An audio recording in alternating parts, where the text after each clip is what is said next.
Hello, good afternoon. Welcome to Communities Live here on Sheffield Live 93.2 FM. And we have singer-songwriter Rianne Downey. Good afternoon. Hello, it's a pleasure to be here. Thank you for joining me today. How's it on your end then? It's all systems go, really. It's all exciting. The album's finally here, so yeah, chaos but good chaos. So we're going to talk a little bit more about the album later on, but I want to talk to you about your influences first. I mean, who are your main influences? I have a lot of influences, I guess. I'm someone who just like I love music. A good song to me. But growing up I loved Johnny Cash and I loved Patsy Cline and I loved a lot of the sort of classic country singers, I feel like. And they've definitely had a massive influence on the way that I sing, like my sort of voice, because I love singing in the way that, or trying to sing in the way that Patsy Cline did, and they've really influenced my writing as well. I think that's a massive part of sort of country music and folk music as well as the storytelling.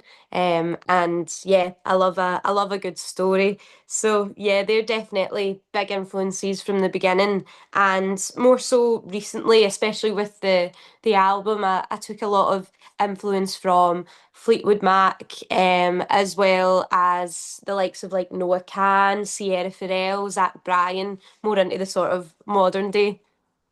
And if there's, we mentioned influences, but if there was anybody that you could work with in the near future, who would it be and why?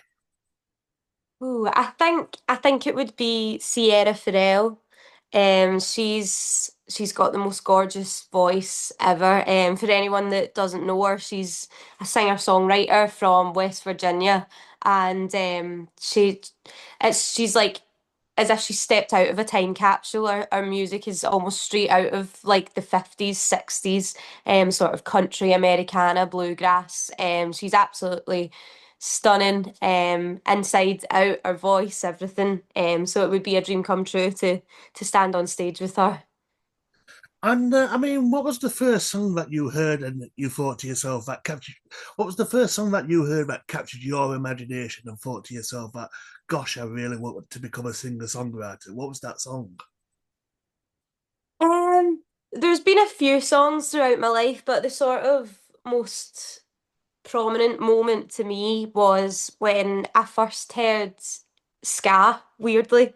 Because my album's definitely not ska music, but Hmm. I had a Back to Black deluxe version, the Amy Winehouse album, and on the deluxe version she covered some special songs, and I heard You're Wondering Now, and at the time my head just like fell off. I absolutely loved the song, the sound, it just struck a chord in me, and that's when I decided I want to try and do that. I want to do something that makes me feel like that again. And I think the thing I love about ska, especially that song, is the sort of, as well as the melody and the music, is like the rebelliousness and the lyrics and their attitude, and it helped me sort of start finding myself and figuring out who I am and who I want to be. And how difficult is it to be in this kind of industry? For our listeners who want to break into it, what advice would you give to our listeners? I think first off, I would say just do it. I think the key to it is trying not to overthink it. Is just if you have the passion, just try and do it. Do whatever you can, upload the video, go busking, sing in that pub, whatever it is that you sort of feel yourself being pulled to, and try and sort of shut out any outside noise and go with your gut because that's the hard part about the industry. There's so many people with so many opinions, and it's even worse now with social media, and that can also make you compare yourself to other people and wonder why you're not doing what they're doing or thinking they're doing a lot better than what you are and things like that. But success comes in different forms, and I think as long as you stay true to you and try and shut out the outside noise, then you're on a good path.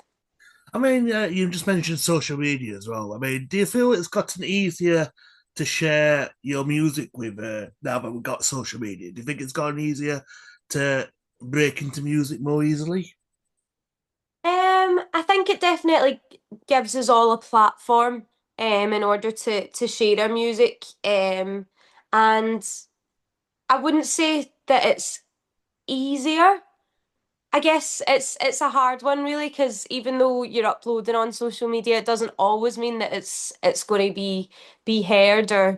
or seen by masses of people, but it definitely is a very good sort of stepping stone to get into that point. It was for me during lockdown. Even though it's got its flaws, I'm very grateful for it. Yeah, it's definitely if you're willing to put the work in, it's a good platform. And I mean, we're going to talk about the sound as well. I mean, is it still something that you're looking for? Have you found what you actually wanted to do in the near future? I think with my album, I'm definitely happy with the sound. It took me a while to get there, and I guess it's kind of what I was saying before about trying to shut out outside noise and going with your gut. Because I spent a lot of time trying to make music that I thought other people would like, and then I wasn't always totally happy with it because it didn't feel totally true to me. But with the album, I feel like I've found my sound for me right now anyway, but I'm constantly learning, constantly changing, um and nothing's sort of linear with music. So for now I'm really happy with the sound of my album, but who knows where I'll go next. We're going to talk about the album later on, but I've got to mention this. And I mean, because you performed at Tramlines, and I think, was it 2023?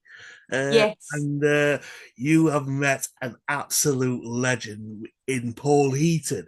You duetted with Paul Heaton. I mean, tell us a bit about that. Yeah, it's still a dream come true to be honest. I feel like I use the word surreal a lot now.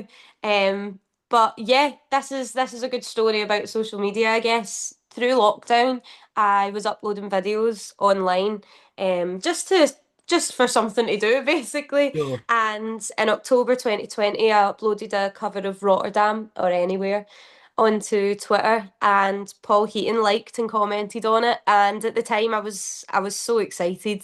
I was so buzzing, and then I never really thought anything else of it until 3 years later, I got the phone call to see if I would join him for the summer on stage. And it turns out I had been on his radar ever since that video. And now we've done all sorts of festivals, played Glastonbury, Pyramid Stage, released an album together, toured all the arenas in the UK. And yeah, we're still going strong. It's so surreal, so amazing. I'm so And do, you, grateful. and do you still keep in touch with him now, today? Yeah, we're still working together. Very much still working together. And will there possibly be a show in Sheffield at any point? Well, we played Bramall Lane earlier this year, which was felt like a monumental moment for me anyway, and I can imagine it really was for Paul too, with it being his team, obviously. So I'm not really sure what's in the pipeline or what I can say, but hopefully we'll be back in Sheffield soon. So watch this space, ladies and gentlemen. So we're going to talk about the song now, and it's "Good in Goodbye." I mean, it's a great song. I've listened to it. It's a beautiful song. Thank And I've you. got to say, how long did it take for you to put it together? Was it a long process? Did it come together quite quickly? The lyrics for the chorus sort of just came to me one night when I couldn't sleep. And that was like the sort of start of the song, I guess. But it's It didn't take very long to write, because the song was almost like a rant in a way. Once I had those chorus lyrics, I went into my friend's studio the next day and sort of locked myself in there with my guitar and just tried to sort of finish the song. And I was sort of thinking about all the things that I'd been through, that I was going through, and yeah, wrote out a little rant and then put the melody to it. And then in the studio. I guess that's when you could say the song really came to life. It felt pretty easy. It was one of them where we all sort of knew what we wanted it to sound like, and it all sort of fell into place. It was one of those songs, I guess the stars sort of aligned, and it just all came together really, really easily, I guess. Maybe not easily, but in a fun way. It felt like it was fun. And I mean, I haven't got the title of the album, unfortunately, but I want to talk about the album as well. I mean, again, was that a long process, or again, did that fall together quite quickly as well? The album's called The Consequence of Love, and it took about a year to write. I wrote a lot of songs for it, probably about 60, 70 songs, and sort of cut it down to my favourites. So yeah, it took about a year, and the recording process was I went to America for a month and recorded it in a studio called Bear Creek in Seattle, and it's like sort of in the middle of the woods. So I spent a month there in the woods just playing music every day, which was lovely. So it was a sort of long time coming, but it's also flew by as well. I mean, you mentioned that you had to cut down up from 70 to 60, 70 songs to fit the album. I mean, how how difficult is it to choose which songs go with which album? You know, if you get what I mean. Did it take? I mean, it must have been quite a tough process for you. Um, it's I think it's one of them. The more songs that you write, certain ones sort of creep to the surface, and you have a sort of gut feeling about certain songs as well. So. It was it was more so a harder process when it got down to like maybe like the last 15, and you're sort of trying to figure out what one's going to be heard and what one's not going to make the cut and things like that. But I think when you have a sort of sound and a theme in your head, it can get easier to try and figure out what song fits in my world a bit more. And I mean, so what's going to happen? I mean, if you can tell us that is, I mean, what's going to happen with the other 50, 60 songs that you've written? I mean, will they be for future albums, or are they just going to be like behind the scenes at the moment? I'm not really sure to be honest. Right now, I have no intentions of releasing them, but you never know. On the second album, there might be a space for a few of them. And I mean, you've just recently released your new album. So, I mean, is there any future projects that you're currently working on that you can tell us, or is it all secretive at the moment?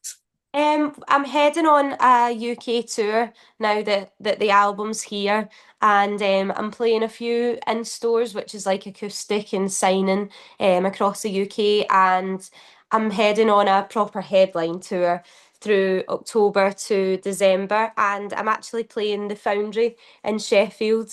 It's sold out, unfortunately, but I'm hoping to come back very soon. So yeah, a lot of gigging.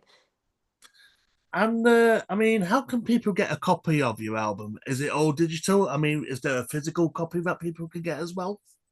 The album is available on vinyl, CD, cassette, as well as all streaming platforms, and available for download on iTunes and things like that. But I have a store, so you can just look up Rianne Downey store on Google and it'll be there. I'm also on social media, and you can find all the links that you need there as well if you do fancy picking up a coffee and help my lassie's dreams come true. And I mean, you just mentioned social media. So how can people follow you? I mean, do you have like Facebook, Instagram, X, formerly known as Twitter? I have Instagram, Facebook, X, TikTok, YouTube as well, and you can follow me on there. My name's just Rianne Downey on them all. Rianne Downey, it's been an absolute pleasure. Thank you very much for your time. My final question for you is, what would you like to say to our listeners who is currently listening right now? I would like to say thank you for listening and giving me your time. I really appreciate it. And yeah, my name's Rianne Downey. The Consequence of Love, my debut album, is out now. It's available everywhere, and hopefully you'll love it. And hopefully, I'll see you at a gig one time soon. Thank you very much, Rihanna. Rihanna, it's been an absolute pleasure. Thank you.